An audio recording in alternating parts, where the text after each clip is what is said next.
What is going on, fellow Pokemon card collecting enthusiasts? This is Jay Scotty Sun back with another Pokemon video, and in today's video I have two PSA orders, returns actually, and then I also have a first edition complete holo jungle set in PSA 9 that I've just sold.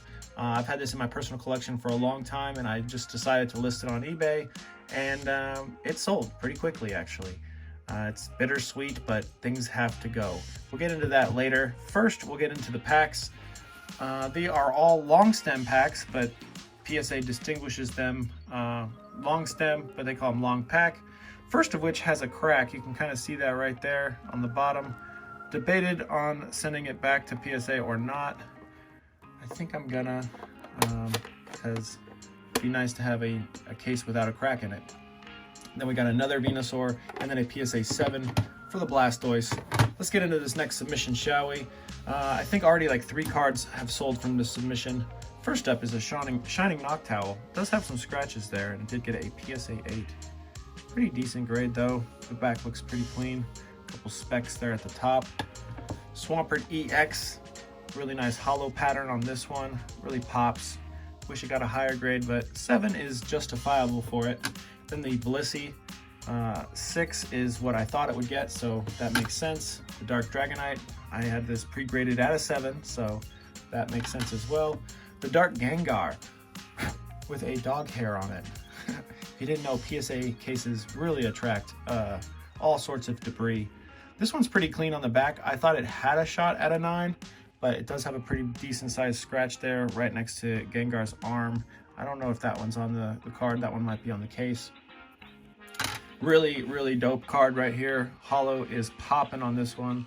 I think it's the best Mewtwo artwork besides the Mewtube, the Secret GX. You know, that card is pretty darn awesome. Next up, we have a Charizard in PSA 5. This has already sold. Charizards sell pretty quick. This Lugia already sold actually like 2 minutes before I shot this video.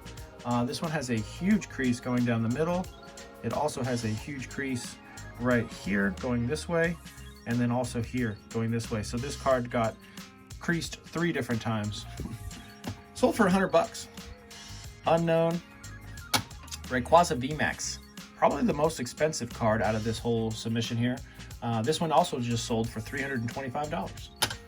We have the Energy from Psychic. I really was hoping to get a 10 from one of these Psychic Energies that I submitted, but most of them got 9s. Then a Kangaskhan with an 8. Then we'll get into this. I just sold this for $3,800. This is a pretty good sale here. Each card on average comes out to $237.50. And if you didn't know, most of these cards sell for about $150, but then there are those few different cards like this Flareon that sells for quite a bit more, and the Jolteon sells for quite a bit more. But the average, like I said, $237.50 per card. After fees and everything, I'm taking home about $3,400, which I think isn't too bad for the entire set. But it does put a hole inside my case, which I had base set in PSA 9.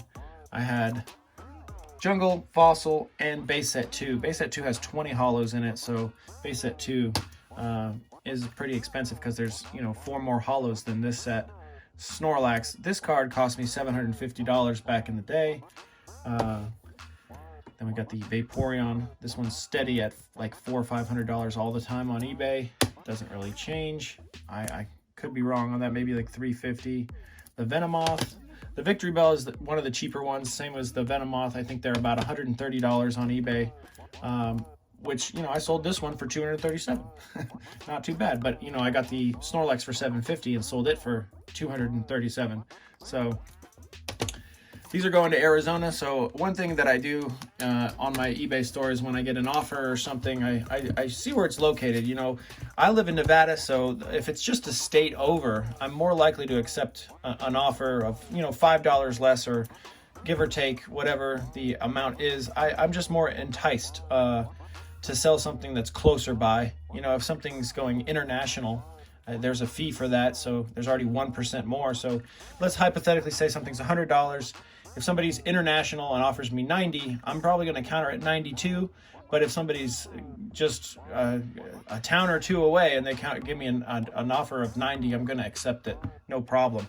It's easier to ship. It's going to be faster, less hassle, stuff happening.